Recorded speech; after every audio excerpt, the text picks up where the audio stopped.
welcome to the Novel Network with Libby and Derek. Today we are chatting with Michael Neeb, who is a phenomenal voice actor. I'm a little biased because he is the actor for the Assassin's Legacy series, but absolutely. I got two phenomenals there, so that's pretty good. Yeah. Even just coming into this conversation, as soon as I heard your voice, I was like, wow. Yeah. It's funny since I started doing the voice thing, how many people are like, oh yeah, I hear it. You know? Yep. Well, it's funny because I went to your website and I listened to like your little snippets. Yeah. And there was some I think you did for radio. And I was like, I feel like I actually heard this on my local radio. Sure. It's very possible. I was in, that's kind of how I got into this, was radio. Okay. I was in radio for like 14 years. And it just hit this point where I was voicing a lot. You know, the producers were like, oh, like, come back, voice these scripts. And I hit a point where I was like, I could do this, I think. That's so awesome. Definitely can. So how long ago did you start? This is year 8 as like a full-time freelancer. I was doing it for about a year while I was working in radio, you know, building up client base and whatever. I would work in the day in radio and then come home and put the kids to bed. And, you know, 9 to midnight, I would just kind of like plow through it, you know, and eventually it hit this point about 6 months into doing that where I was like, hey, I'm making what I make in radio. What am I doing here? And so, you know, I started making a plan, and I'll never forget handing my boss my 2-week notice saying I'm out of here, you know. It was a good time. That is awesome. I love that so much. Michael was actually the very first, the audition, the very first audition for my book. And it was so good. And I was like, this is it. And I was like, no, I'm too excited. I was the first one? Yeah. Oh, is that right? Yours was the first one, excuse me, to come through. And it was so good. And I was like, this is perfect. I'm like, no, I have to wait. I'm very excited. I've never done this before. Like, we have to hear a couple. And every other one after that, I was like, this is so disappointing. That's amazing to hear. You set the bar. Yeah, you set the bar so high. There was no competition, like, at all. That's cool to hear. I've had a lot of fun reading your books. The last one was definitely my favorite. I was describing it to someone the other day, and just, you know, twists and turns and betrayal and murder and so much fun to read. A lot of fun to read. Yeah. What is your favorite kind of character to play or portray? Oh, we have Rufus. Oh my God. She wrote this villain. And is this the one that you... No, it's a different... I have a lot of villains. Okay. Yeah. No spoilers, but no. I was mad at her there. Because he was newish, but I kind of gave him this voice that he had, and he just kind of was like this, just raw and ruthless and just despicable. And I loved him. Yeah, he's great. That's definitely my favorite one. I would say Kat would be my second favorite, because she's just a badass and she just doesn't take shit. So I love her. I have a character that in book 1 who you did that I won't say who it was because it's a spoiler, but I hated this character with my full heart. Everything in me hated him. Right. And I kill him in the book. Yeah. When we got to that point in the book, I actually cried because the way Michael portrayed him, I fell in love with him. And I'm like, I'm so mad that he's dead. I don't remember who it is. That's how many books ago. Yeah. Yeah. And I was really mad at myself that I had killed that character because Michael made me fall in love with him. And I'm like, I love that about your writing, though, is that you never know if someone is going to be killed, because you love killing your characters. I don't believe you're sad at all. I think you like. I was sad for that one. Yeah. Only when you read it, though. I was happy when I did it. Yeah. I like that. So how many books do you have now? I was saying to you, you're going to be my 50th. on Audible, like completed. There's a couple other ones that kind of got lost in the wayside, but yeah, I've hit about 50, and right now I'm doing this monster. It's called Wings of an Aether. It's a sci-fi novel, and I think I could kill a man with the size of this book. It's so huge. Looks like it's bigger than a phone book. And that was right after I did this one, which I thought was big until I got Wings of an Aether, and that was a sci-fi novel as well. So it's going well right now. The audiobooks are a lot of fun, and I literally read stories out loud for a living. So, you know, I do a lot of other voiceover stuff, but the audiobooks, you know, special place in my heart. They're a lot of fun. It's a lot of work and it's tough, but it's just a trip for sure. So like 50 books though, how are you going to celebrate? Do 51, I think. Go do more auditions, and that's part of it is it's all just this big snowball you're pushing down a hill, right? And if you stop auditioning, the snowball stops and it starts to melt, right? So you've got to, even when I'm doing these, I have to keep auditioning and keep pushing the snowball down the hill, or it stops and melts, and that's not what I want for sure. Yeah, definitely. Have you ever thought about reaching out into animation, or do you do any of that? Yeah, I mean, I do. Essentially, if it's out there, I'll audition, right? Like I've got a bunch of casting websites. So I've done some animation stuff, nothing huge. Obviously, that's a dream, right? When you talk about voiceover, you think about, you know, the big video games and the big, you know, the Nickelodeons and the, you know, the SpongeBobs and all those things. Obviously those are just massive things. You're talking like the best of the best auditioning. So it's like I said, the snowball, you just got to keep going, and eventually somebody somewhere is going to be like, hey, you should audition for this, or you know, whatever, and it'll happen. You just gotta keep going and taking it as it comes, right? What was the hardest part about starting like auditions? Because I feel like that's very scary and very like yeah, I think probably just learning and tweaking and you know, God, it's just practice. Like you know, you tell your kids the practice makes progress, and every day I get a little bit better, and you know, I find myself like listening to an ad on TV and then reciting it the way I would do it, and you know, keeping on top of auditions, and you know, replying on time to clients, and being professional about it, and you know, if something comes up on a Saturday at 10 a.m., okay, I'm gonna jump in my office for 10 minutes and do it, right? It's there's so much to it. But if I were gonna sink my business, I think it would be the money side of things. Right away, I knew, I was like, I'm gonna give that to my let's hire an accountant to do all of those things, so that I just don't have that brain, right? So yeah, it's just a lot of darts getting tossed at the dartboard all at once, and just learning to juggle them all at the same time. So it made me think of our conversation about TikTok, which is just in social media in general. And I gave you like the whole green light. Go ahead and record on camera. Just like watch the spoilers. And you're like, no, I can't do it. It's the same thing as auditioning. Yeah. Like even just clips of it. Yeah. I watch your stuff and you're great and you can talk, and I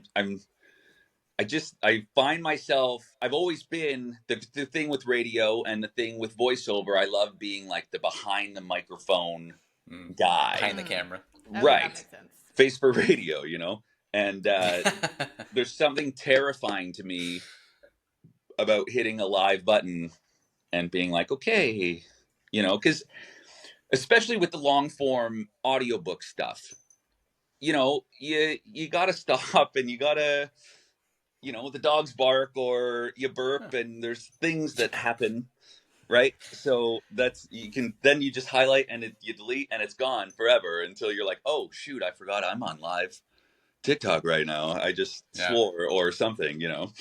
My narrator's nervous to do that too. Izzy Tubman is her name. And like she says, I appreciate any narrator that can come on and just do something live. Because she's like, I mess up all the time. Right. And at the same time, though, like I've watched quite a few narrators do live on TikTok while they're recording because they got the green light to do it. And they have these hardcore fans that every time they hit that live now, their fans are there in the comments cheering them on. That's what it's Libby so nice to see. Yeah. And it does feel like even like you could grow your community that way. Right. Yeah. Well, now Derek's on your corner too, Libby, so I guess I got to consider it here. I mean, I just want the world to know how amazing you are. And so, my goodness. You know? So nice of you. Everyone who listens to this, they're like, your narrator is phenomenal. Are you keeping him? I'm like, yes.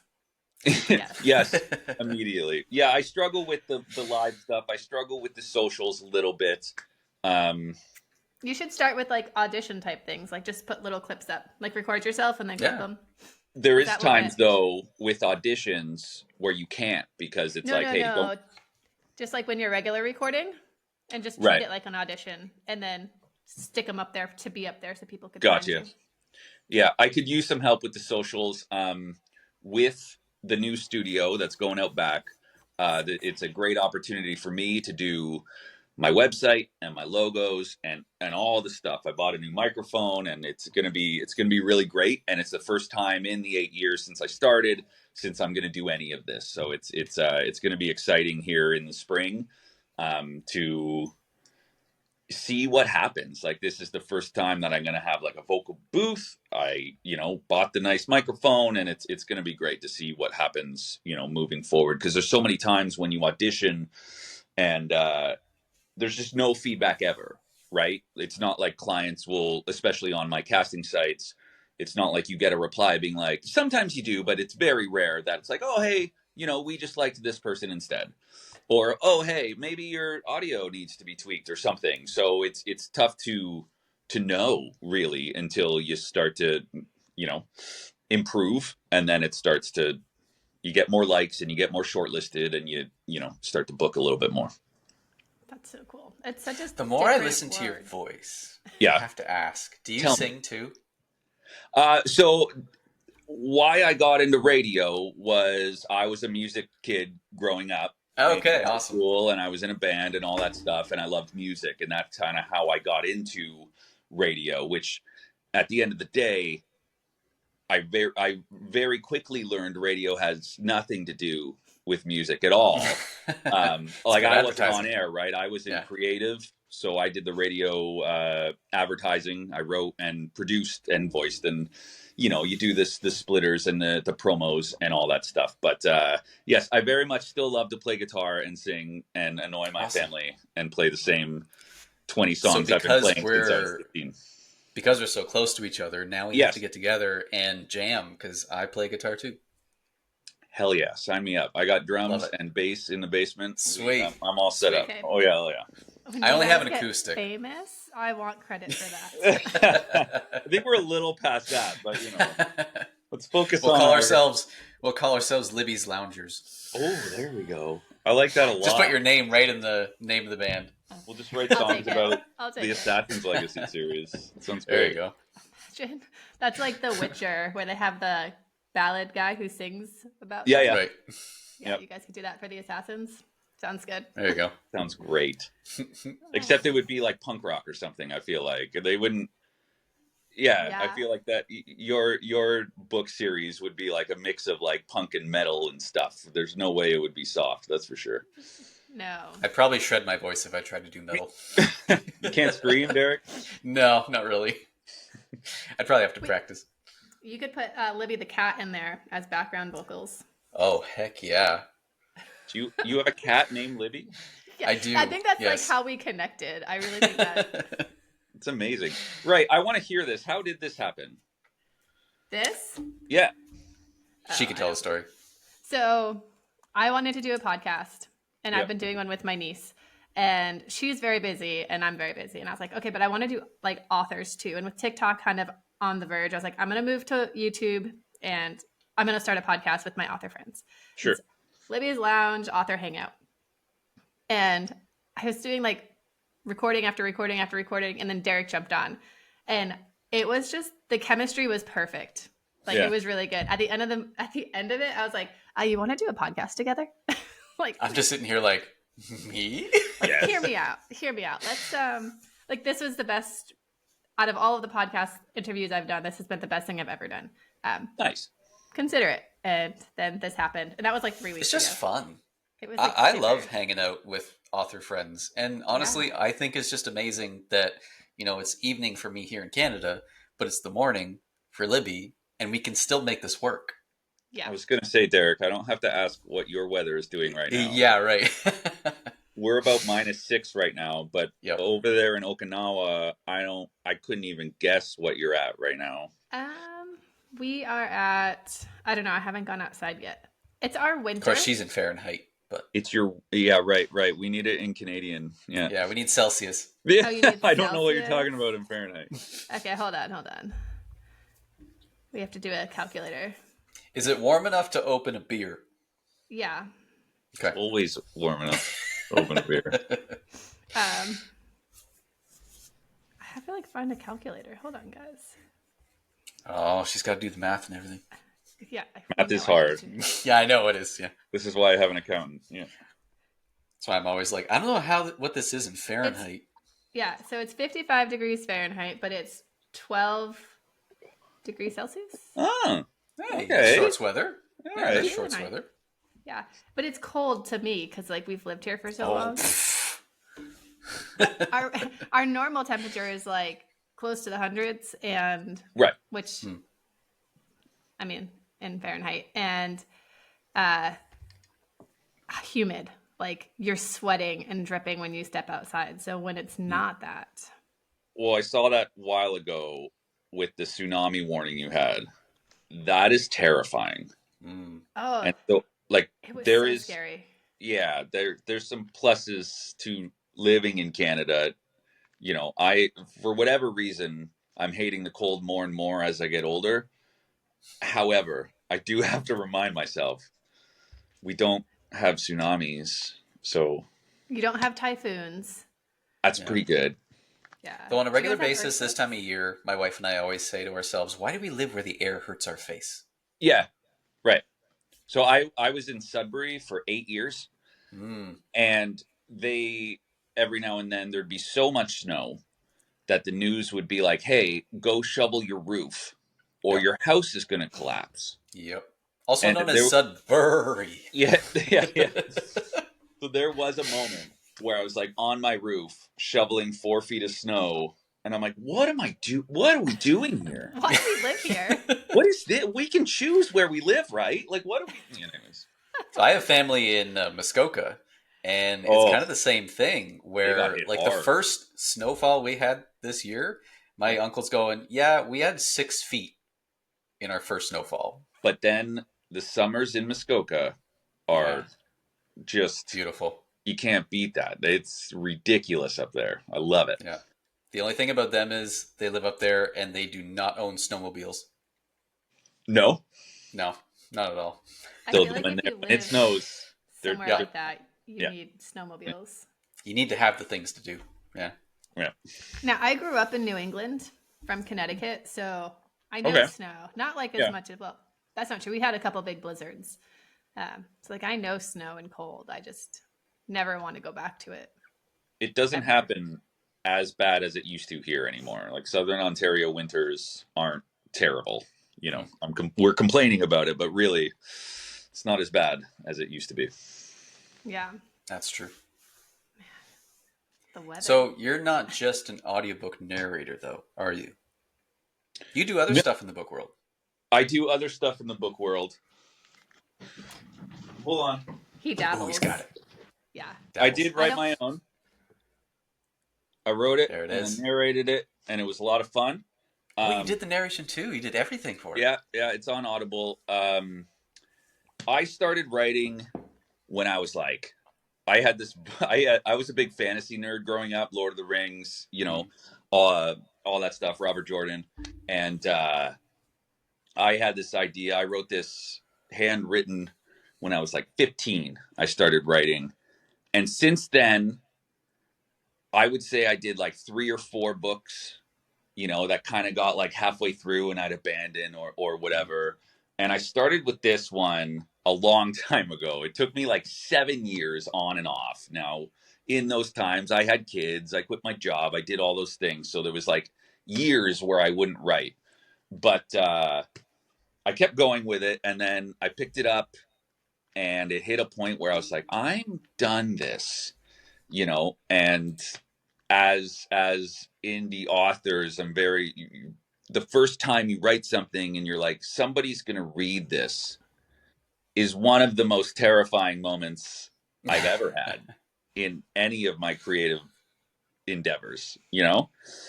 Did you have one of your teachers read through it when you were 15 at all? Give you some feedback? No, none of those, thank God, ever saw the light of day. But this one was kind of one I was working on when I was in radio, and my wife was the first to read it. Nice. And so, of course, every night I'm walking by, and I'm just like staring at her.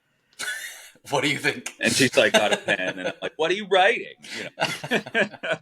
But it's a lot of fun, and at the end of the day, I'm a creative, and as creative as the voiceover stuff is, I do feel like I have a little extra, so that comes out in the writing.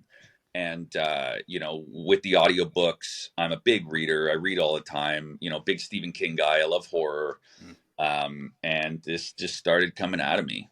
And it's definitely a horror book. Did you read it, right? I did, yeah. Nice. Yeah, it was good.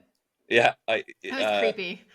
Yeah, well, that's the thing as a horror guy. You can say you love horror movies and Stephen King and stuff, and then you write something, and then your friends and family are like, "What's wrong with you? What's the matter with you, man?" Unless everyone's really cool with a bunch of stuff real fast. I talk to this person once a week. You should probably make a appointment. Yeah. So it was tons of fun, and that was like 2 years ago. So it's been great, and I keep on writing, and I've got the other one to the editor right now, and that's exciting. Yeah, it's sweet. It's fun. I love I find I'm just like sitting around at night. I do a lot of my writing at night, and I just pick up the laptop and away I go. So for the fact that you did, go ahead. Go ahead. No, you go ahead, Derek. I was just going to say, for the fact that you did the writing and the narration for your own book, do you have any advice for authors that may want to do the same thing? Because I've also thought about doing that for my superhero series. But like I think I told you in a chat, I would have to work on a Russian accent because I'm horrible at that. Right. So practice it. That's really at the end of the day, listen to whoever actor doing their Russian accent and just say it out loud and start talking like that and annoy your wife and, just put the accents on all the time. And, and at the end of the day, it's about your setup too. You want the sound to be good. And, if you're going to voice it yourself, that's great, but just make sure the audio is tight, right? I mean, we're local to each other. I mean, could I bother you to use your booth if I ever wanted to do that 100% you could. Absolutely. Okay. Cool. Look at that. As long as it's on off hours, The novel no worries. Connecting people. You'll come home one day and be like, oh, Derek's out in my booth again. Well, you wouldn't even have to come in the house. You could go around the house and out in the booth. So it's all good. Yeah. That's so funny. I'll bring beers. Sold. Beer. Oh, not in the winter though, because you can't. And pizza. I'll bring pizza. Beer and pizza? Yeah. I make homemade. Come on over. Oh my God. Homemade? Homemade. Yeah. With really good olive oil. That's right. That's right. Yeah. I just love how he's like, yeah, I've been in that store. We went and bought like a Christmas present the one year. And then you're like, oh, the olive oil company. I was like, what? It's the smallest world. It's so crazy. Sure. Yeah. I don't do audiobook narration, but I actually do have videos on YouTube of me using the products in my own kitchen. Nice. Yeah. So how did you start writing? Where did that come from? For me, Honestly, the way you told your story, it's very similar to me. Like, Yeah. I wrote my first Ultimate Agent book when I was 14. Right. And it was just one of those things. Like, I was bullied a lot in school. So I Yeah. just come home, right? That was my escape. Yeah. And it just kind of went from there. Right. And I just loved the craft. I loved creating characters, which Yeah. later in life learned how to actually add characters to character. Yes.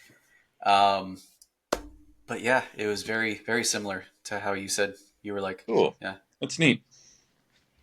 it's like we're cut from the same cloth It and live 10 seems minutes that away from each other. most Yeah. creatives are, eh? Like it Yeah. seems that, everybody kind of hits this point where it's like, this is what I need to do. It's not even like a want. It's like it's gotta come out, Yeah. And it's very Yeah. cathartic. I get So- Very. I get very antsy when I haven't written, and it took me a long time to realize that was the cause. Is I wasn't being creative enough in my daily life. That like I was cranky, and I needed to like. Absolutely. I was. It's like I was hangry, like, but for authors. Yes, they were very like, "What's wrong with you?" I'm like, "I don't know." And then my girlfriend's like, "Have you written lately?" And I was like, "No." Go do it. Go write. You're cranky. Yeah. You're not you when you haven't written. Exactly. Yeah, I took a big break over Christmas, and my kid the other day was like, "Oh, what's your New Year's resolution?" I was like, "I'm going to start writing again." Because you take this break and it hits this point where you're like, you deserve the break, because there is times where you put a little pressure on it, to keep writing and get it done and, tweak this and tweak that. And yeah, I was like, all right, I'm going to take like a significant month and just shut it down a little bit, Also necessary. Nothing wrong with that. Absolutely. Yeah, nothing wrong with that. I just sent off all my edits for my new book to my formatter last night, who's Nice. in the UK. Exciting. And I messaged a bunch of people. I was like, edits are done. I think I sent one to Libby too. And I sent one to Janaea, who we just had as our first episode. And she messaged back. She goes, "So you're going to take like a week off, just relax?" I'm like, No. authors actually do that? No, Already I'm halfway through the next one. As soon as this one's done and it's off to the editor on February 1st, I'm diving into the edits for the audiobook for book 3 because there's just a couple spots we have to clean up, and I'm like, I don't have any time right now to do anything except this book.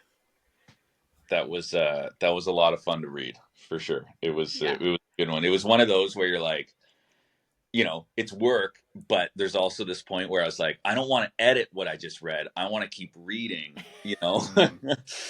Whereas I'm like, oh, I gotta edit it. I gotta go read it. I gotta go listen. So that's so funny. Yeah. So how do you enjoy going through the audiobook edits, Libby? Oh it's my favorite part. Yeah. It is my absolute. It takes me forever. So I do like 3 passes. The first time I listen to it, I do not do anything except enjoy the experience. And it's my favorite part of the entire. Except if there's there's times where, I'll repeat a sentence, even though I've read it and I've just edited. There's times where you just miss, you just miss stuff. And so there's a process I have with my authors about make sure you listen and make sure you check. And you're really great because you go through it multiple times. Yeah. I've got people that have reached out before and been like, oh, somebody just heard a mistake. And it's like, that's, it definitely deserves multiple run throughs just to get everything.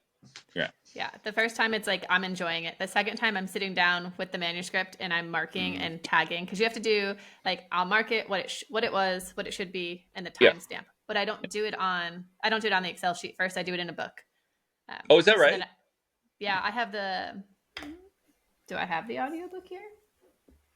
Oh no, I think it's in my backpack. Right. I literally just have it written so I can listen to it anywhere. And then I'll sit down at the computer at the end of the night and I'll tag in all of the spots that need to get done. Neat. And then it goes back, he records, and we do it again. Right. Cool. I kind of do it similar. It. Hardest thing for my narrator was pronouncing the some of the dinosaur names. Oh man, absolutely. How do you handle that when you don't know how to pronounce something? Because I think that would be my biggest hang up as a narrator is that Google. I suck at pronouncing. Really? Yeah. Well, there's times where I have to Google normal everyday words You know, where Me too. you know when you say a word a whole bunch of times and Yeah. you're like, baseball isn't a word. That's not real. And then you have to like listen Something to so somebody simple. Yeah. say it out loud, and you're like, okay, yeah, that's correct. Um, and then there's always those words that I pronounce incorrectly. And then I do a lot of American books, and as a Canadian, you know, it's not organization, it's organization, or it's Right. not foyer, it's foyer. You know, so there's those Mm. things where data, you know, and you've got to be like, wait, how do they say that? You know, so but with the dinosaurs, that's a tough one. Yeah. The I mean, hardest one for her was the Giganotosaurus, Giganotosaurus, absolutely. from which was actually the big bad dinosaur in Jurassic World. Yeah, Dominion. Yeah, the last one, right? yeah. So she actually said she had to practice saying it in a way kind of like Canada, like Giganotosaurus, Yeah. and then she eventually got it. But yeah, thankfully, like for most of my Dino Riff books, I have like a little phonetic kind of spelling to it. Right. Like even the new one, I Gig, have. no, ta. Yeah. Yeah. So like in the new one, I have a character who's a widower. He's elderly, and he has time displaced dinosaurs on his ranch in Texas. Right. And then he has this young teenage girl that helps him out on the ranch, just kind of looking after them, keeping them secret. And he comes out, and there's one part where he's going, "Oh, the glyptos," like, and she's like, "Glypto Don." He goes, "Yeah, nicknames work better for me." That one. Yeah, that one. Yeah. Are they metasauruses? Yeah. Right. I got a great story. I was a big dinosaur kid growing up, Okay. and my son was as well. He's almost 15 now, but when he was tiny, he used to watch these dinosaur shows on YouTube, Okay. right? And it was like, they take the video of the actual place, and then they'd put the dinosaurs in, and it was like, David Attenborough narrating, Right. whatever. And so the one day I used to read the books, but I never had anybody telling me how to say these names. Mm. And so the one day I'm walking by, and he's watching this thing, and I was like, "Oh, it's a diplodocus." And he goes, and he was tiny, like maybe like 7, and he looks at me and goes, "Dad, it's diplodocus." And I was like, "No, it's not." And we had this big argument, and I had to like rewind it, and was like, "Oh my God, I've been saying it wrong for like 35 years now. That's terrible." It depends though, because I believe English people say diplodocus. Is that right? I believe. I think it just depends on where you live. Redeemed. I'll have to go rub that in his face later. Yeah. That's so funny. So, what big plans do you have besides the audiobooks? Do you have any big projects, like outside of audiobooks and all that? God, I mean, I'm gonna, the big studio. It's gonna be huge. But I mean, Death Knight for me is a big one. Derek, do you know what Raid Shadow Legends is? You see the ads on YouTube all the time. This ad sponsored by Raid Shadow Legends. They're it's a mobile game owned by Plarium, and it's definitely my big, like outside of audiobooks, it's definitely my biggest role I've ever landed. It started as just the ads, but they ended up, 2 years ago sending me like a mocap suit. Oh. Yeah. So I did one this week, and they own their own computer, and I set it up, and it's we've got they're actually in the Ukraine, so they're struggling a little bit, but it's been a lot of fun, and that's ongoing for sure. It's all over YouTube. Go check it out. It's they're super fun, and I get to just be super goofy and be a talking skeleton for a good hour of my life in a week. So that's tons of fun. For those listening on Spotify, he is currently wearing his mocap. Yeah. Oh my God, if only. Yeah, I look super goofy in it, but it looks great, the final product, for sure. You pretend you're like Mark Ruffalo, like the Hulk? Oh, absolutely. Yeah. It's amazing. My son will come in, and I'm all, I've got you got the helmet with the phone, because it does like the whole facial capture thing, and I love it. Yeah, it's really cool. It's really neat. Like, this is what Andy Serkis feels like. Yeah, that's exactly right. Yeah, I sit here and I've got the two screens, and the one is Death Knight, and like how I'm moving and he's doing the thing, and they're giving me direction over here. I got the scripts, and I never That's thought so I'd get cool. something like that. And that's what's fun with the voiceover thing is I never know what I'm waking up to, right? Right. When you send an audition, you could get a reply in 5 minutes. You could get a reply in 5 weeks. You just never know. My rule is send it and forget it, right? You audition, you send it, it's gone. You've done what you can do. You're going to hear from them or not. So, there's times I wake up and I've got a message from somebody being like, hey, we want you to be a talking piece of cheese today at 2:00. It's happened. That's a true story. And then you just kind of do your thing. They send you the script. I read it over a whole bunch of times. I've got some software that, let's say I hook up with a studio in LA. It's called Source Connect, and you can kind of press up a couple buttons, and then I'm voicing in their studio from here. Oh, that's so So cool.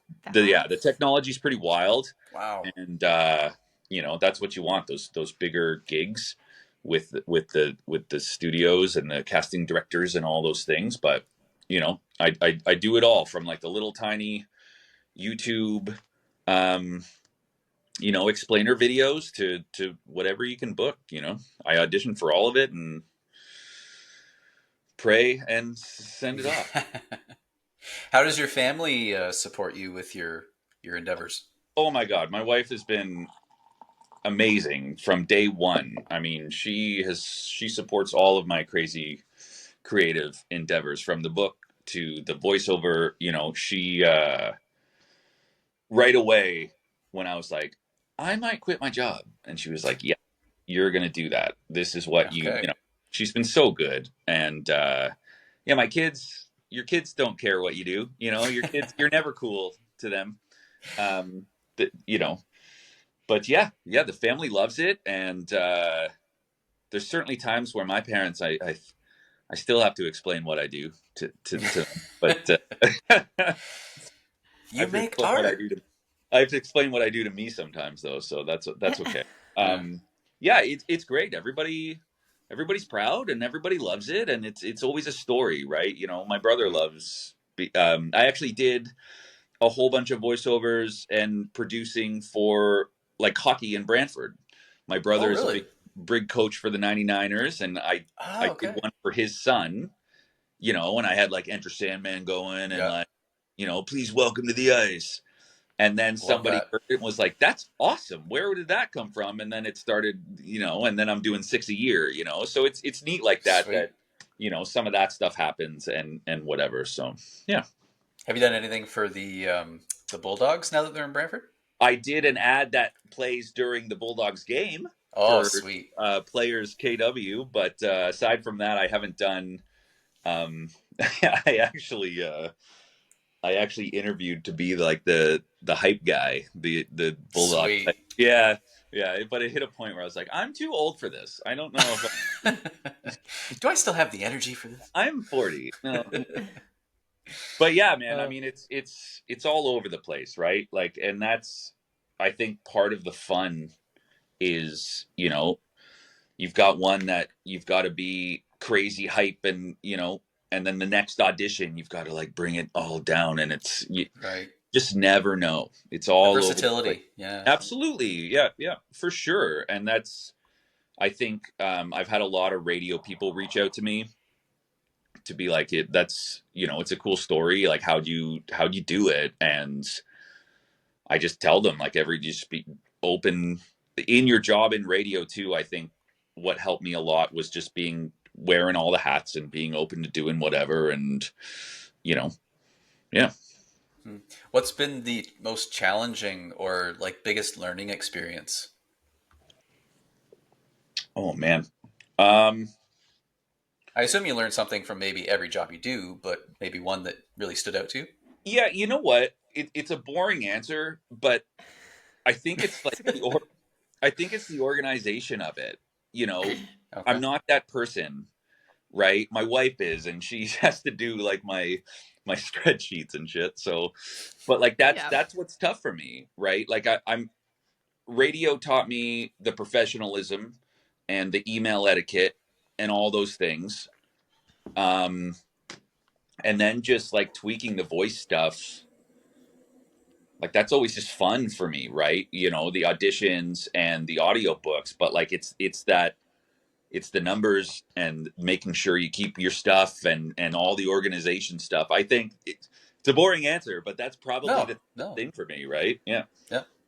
But role wise, like yeah. I know sometimes female narrators sometimes have a hard time voicing male characters. How is that for you doing vice versa?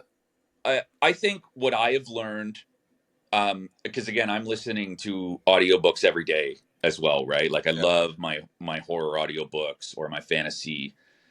Don't force it, right? If you're doing a female voice, don't like try to go super feminine with it, or it's just gonna sound a bit goofy. And in the vice versa, if you're a female and it calls for this gruff male voice, like don't force it, or it just kind of takes you right out, you know, like yeah. That's great advice. I was actually not nervous, but book 1 was male female, book 2 was female female male, and when we got to book 3 it's all female, and I was like, like, but you do such a good job about it. I was like, no, because it's not even about the voices, you capture their vibe, like their essence is what you capture when you're reading them. It has nothing to do with the level of your voice for me.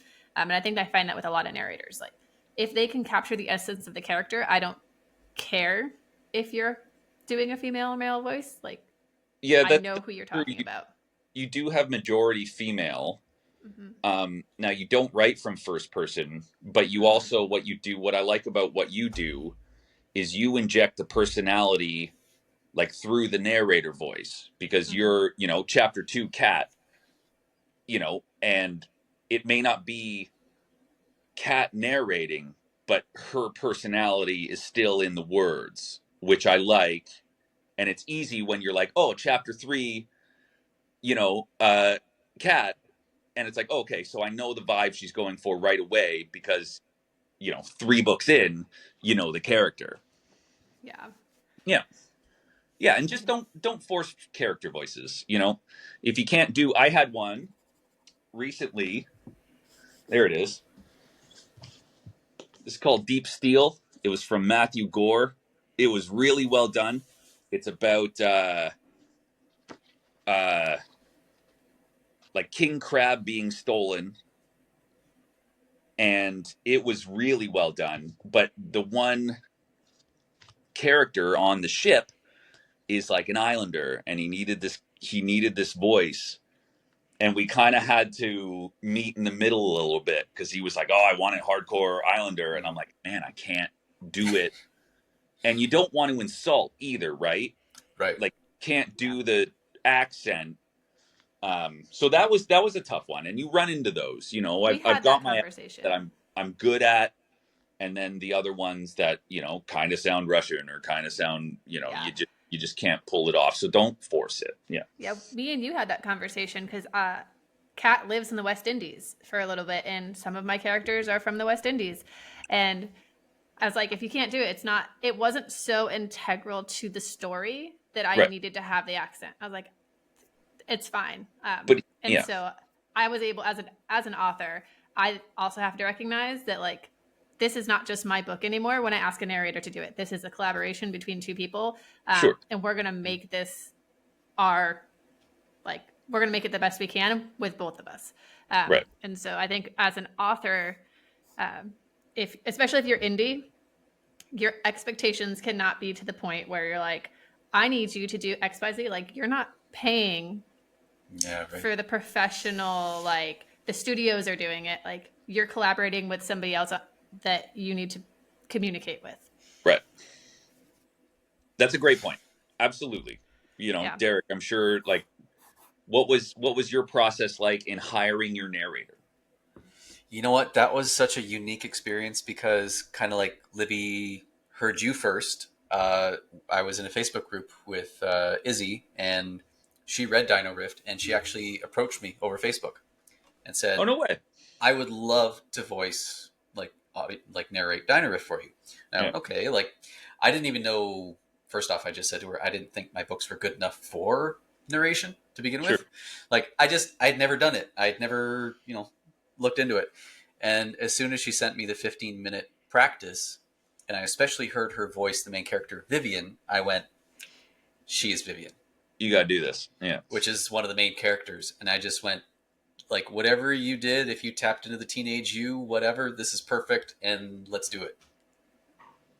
That's cool. So, yeah. I love that. I've used her since. Just, it's the superhero stuff I got to figure out whether I got to do it or, hey, Michael, might call you up. I'll send you an audition, pal. Just send me that manuscript, and I'll send you an audition for sure. Cool. I want to hear your Russian. Oh. It's funny because, like, with the accents, I actually have one. Oh, where is it? Yep. I love that you just have the stack of books right. The Dawn. Well, That's I awesome. love having books, and then they're like your trophies. Nothing's better than having the book of the book I read. So this is The Dawn of AI, Ryan Kodak.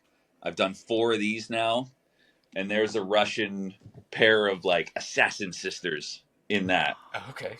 And like with a lot of accents, it's Libby, really Libby's writing it down.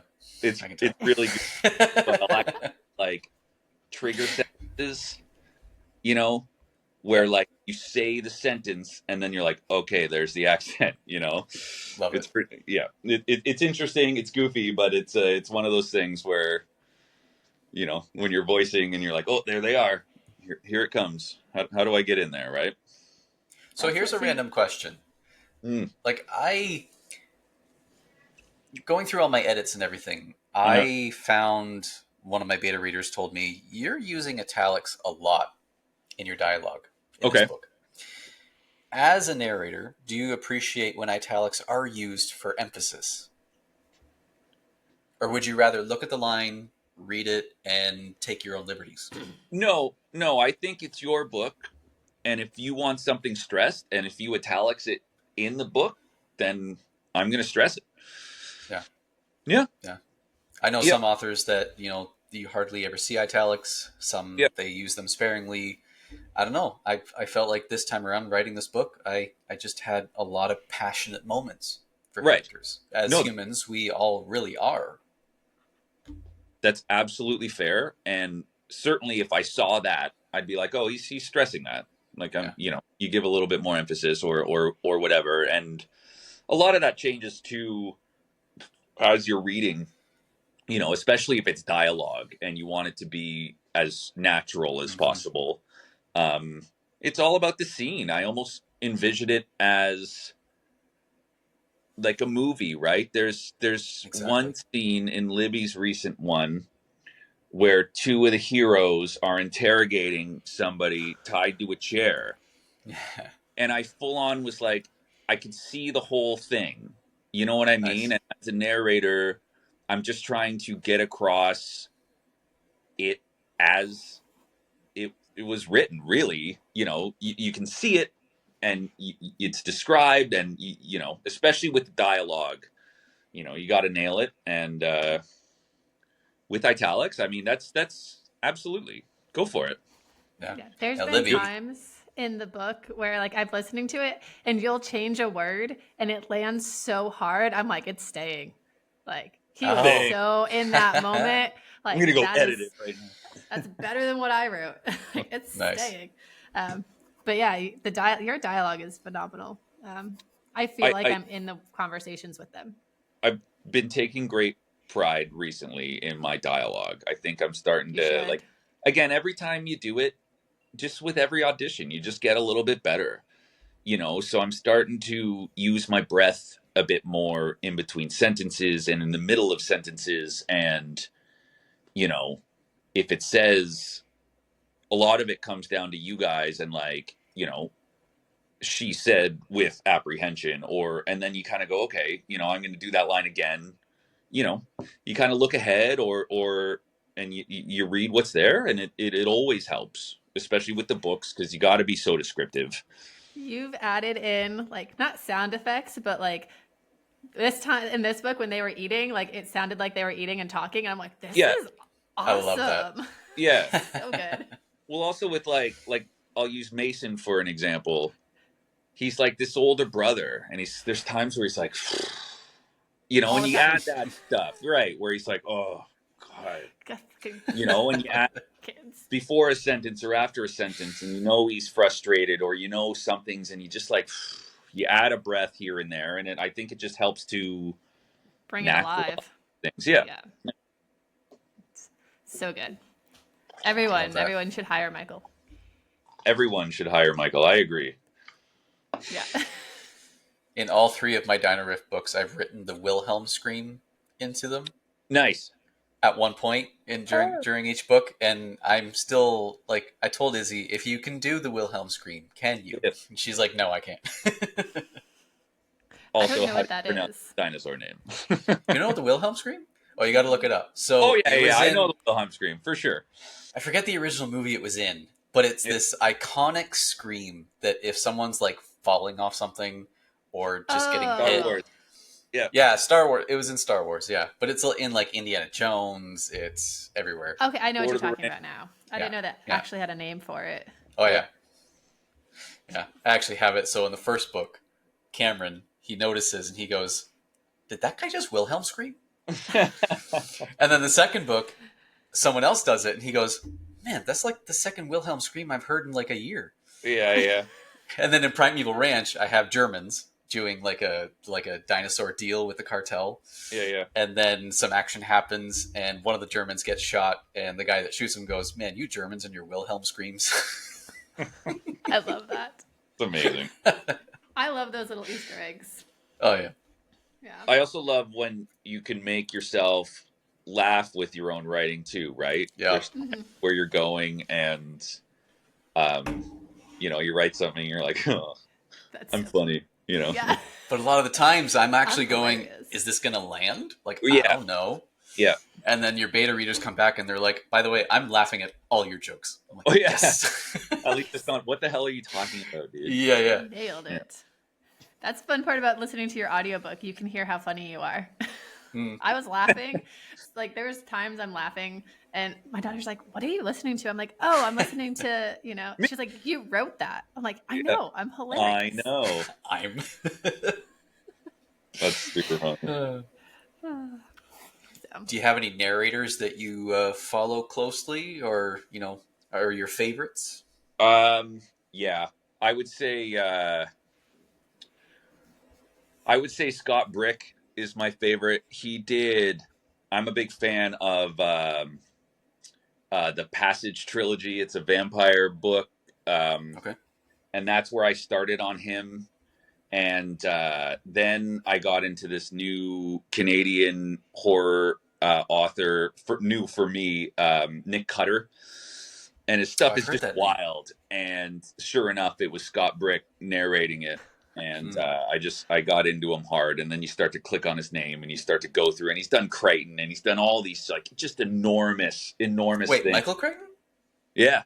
Really? Which book? He did the. Oh God, I'm gonna have to look I'll it have up. to look it up. Yeah. He's done a Crichton though. He did. It was the one about paleontology. Oh, Dragon Teeth. I think so. Okay, I love that book. It was very different for me. Like, it's not really Yeah, sci-fi thriller, but it was a good adventure. I Yeah, actually it was really Scott enjoyed Brick. it. That's Scott Brick. Yeah. Cool. Yeah, he's really good. And I think what's neat as an audiobook narrator is I can listen and learn so much, right? It's not just as I'm working. It's also like when I'm doing dishes and I've got my audiobook going for whatever I'm listening to and you're like, "Oh, that was great. You know, I want to try that." Or, you know, just like when you're writing and you're reading and you're going, "Oh, that's inspiration." You know, it's you always get that from the people you love and the creatives you follow. I love that. Yeah. Man. Yeah, my wife always knows when I'm like off, ready to just have this like idea pop in my head. Like my eyes glaze over and I'm looking off in a corner and she's like, "You're thinking about your book again, aren't you?" Always. Like, yep. Like, Always. another part about writing that I love is the thinking about it. I love having it in the back of my mind all the time. And I love laying in bed at midnight and going, oh, shoot, I got to write that down. And I love those moments where you're like, I got to break up my phone or I got to break up the app and write that down because it's great. I think it's amazing. Like you said with your wife, mine will go like, I'll start talking about it, and then it's 20 minutes later and I'm like, oh, right. Okay. Something else. Yeah. I'm sorry, babe. Like, we can talk about something else now, Go My write it husband, down. Yeah. my husband once took me on a date, and it was when I was doing book 3, and I was trying to figure out all of the pieces because there's a lot that happens in that book in terms of like, and I'm like, I am confused to myself. So he took me on a date, and he let me talk for 3 hours about the book, and I didn't realize it had been 3 hours. Oh man! He's like, over dinner? Yeah, it was over dinner, and I was like, he's like. And then how many glasses of wine did he have? None. He was so sweet. And at the end of it, he's like, do you feel better? I was like, I feel so much better. Yes. Nice. Best date ever.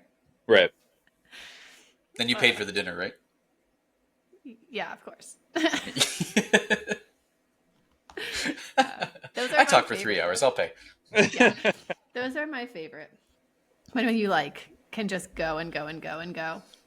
Yeah. Because I don't even need, like, half the time I don't even need, I don't know if it's like this for you guys. I don't need someone to help me figure it out. I need someone to listen to me talk as I figure it out. Yeah, like, agreed. Just be my sounding board. I definitely have to talk out loud about, everything to be like, this is what, it's more for me too, right? Like, this is what I need to do. I need to move the laundry over. Yeah.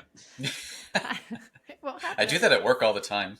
Like, all right, I need to fill some garlic bottles. I need to. Who are you talking make to? Sure, no one. Yeah. Oh yeah, this tank is getting empty. Got to refill that. Yep. Something about voicing it out loud is bringing it to life. I'll do that in a book too. You start reading, and you've got to edit out moments where you're like, wait, who? Or what? Like, what did he? That doesn't make doesn't make sense or something.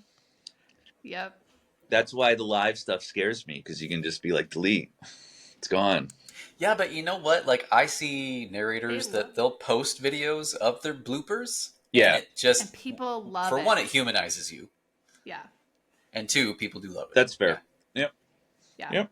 Makes them feel better about messing up their own stuff. It's like... like the finished product was still perfect, but this is how you got there. Right. Yeah, that's cool. Yeah, I get that. I think if Libby and I try enough, you're not going to say consider. You're just going to be like, yeah, I'll do it. I'll consider it. We'll just keep. We got to get you your numbers up on social media, for sure. So like, if you guys are listening, all of Michael Neeb's stuff is down below. Go follow him because he is a hidden gem that. I'm pretty sure I already followed. I don't want to share you, case. but I also like. We're friends on TikTok.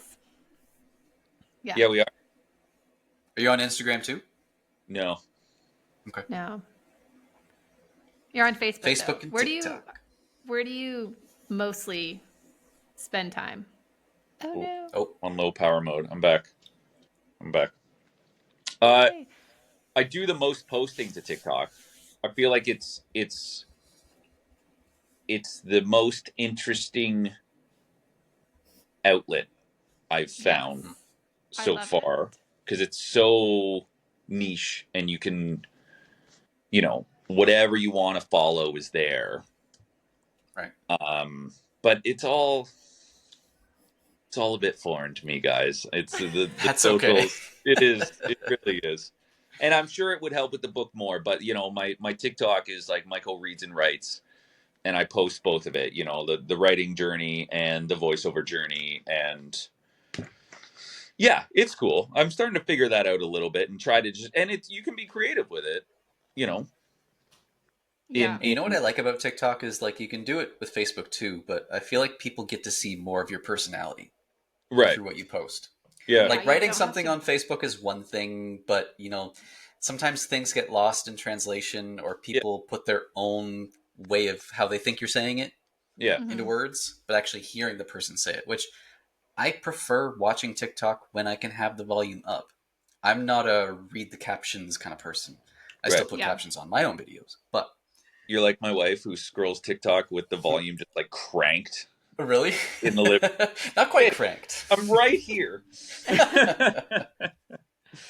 No, but Uh, it is neat. You can be creative, and it doesn't always have to be like I've posted some with like me actually narrating and my face, which again, not incredibly comfortable with, but and then you put the little videos together, or the writing inspiration, and or the books, when you've got like the free giveaway with the book that can go up, and it's yeah. I like it. I'm getting into it a little bit more for sure. Nice. Yes. Are you guys? So I know the U.S. is having their whole TikTok may not exist for them much longer. How about in Canada? Right. How is that for you guys? Is that? I haven't seen any updates lately on whether Canada's thinking of getting rid of it or not. I did hear like a smattering of something. Gotcha. Yeah. But yeah, my kid said something the other day about, it's going away. And I was like, I don't believe that when I see it. But yeah. I think the big thing, they can't like delete it. They just can take it out of the app stores for Americans, and then you can't update it, and then it stops working. I'm sure there's workarounds, but it's not like disappearing overnight. I know people are. I'm hearing a lot of people talk about getting a VPN. Mm-hmm. So yeah, I'm safe over here in Japan right now. I don't really care. But yeah. That's the other thing is this is what I hate about being a creative person is I want to not do anything except create stuff.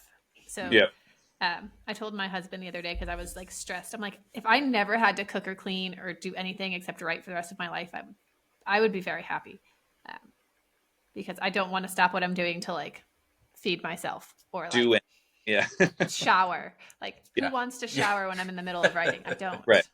Who needs sleep? Like, well, hey, you can actually get those notepads you can take in the shower now. I have one. Do you? I do. Nice. They bought it for me for my birthday. Oh, I love it. A student gave it to me because a military base, there's a lot of them around the notebooks, and one of the kids left it in my classroom, and they're expensive. And I was like, who does this belong to? And the kid's like, it's mine, but you can have it because I'm not going to use it. I'm like, thanks. Okay. And then my husband bought me the pen to go with it. Fun. Just make sure that doesn't go on Instagram Live, right? Right. Okay. Right. Yeah. No. Today I'm writing in the shower. Yeah. Although, I mean, I need to make some money, so. Libby, don't start an OnlyFans. Yeah, here we go. Well, do not do it. Oh, I mean, okay, so you know how this is totally off topic, but you know how they can like sell socks and feet pics and stuff? What if people bought authors pens and pencils? I can do an OnlyFans for that. Like, I bite this pencil. Do you want it? I'd shoot on this pencil during chapter 49. Would you like it? It's an idea, throw it out there. Huh. Maybe I will. That'll be the next thing to go onto my website. I'll be like, this was the pencil I wrote all my notes with. You're selling pens that have like no more ink in them, but it's like, I use this. Yeah. It doesn't work anymore. There's a market for it, I'm sure. Probably. Probably. If you have obsessed enough readers, I could see it. You know we got the merch. How's that going? There you go. It's going. I have like a loyal group of friends and family and fans who like when I post, they're like, yeah, like I want it, but I don't post enough. Yeah. Right. Yeah. So, all right. Anything that you want our listeners to know, Michael, before we wrap up? Oh my goodness. I don't know. Like Libby said, everybody hire me, everybody in the world. Yes. And then I'll read all the audiobooks in existence. Go check out the websites and check me out on YouTube, and go buy my book and then review it on Goodreads with 5 stars, of course. Nothing lower. Nothing lower. Yeah. I can't take anything lower. No. Yep. No, I mean, you never know when you'll hear something that I voice. The amount of stuff that needs voice actors that you don't realize every single day is staggering. And then all of a sudden, I get a message from a buddy being like, "Yo, I just heard you on this like one ad or something." I'm like, "Yes, you did." Nice. So yeah, That's go check me out online. That's it. awesome. Well, thank you so much for joining us. And we will catch you guys next week. Absolutely. Thanks, guys. See ya.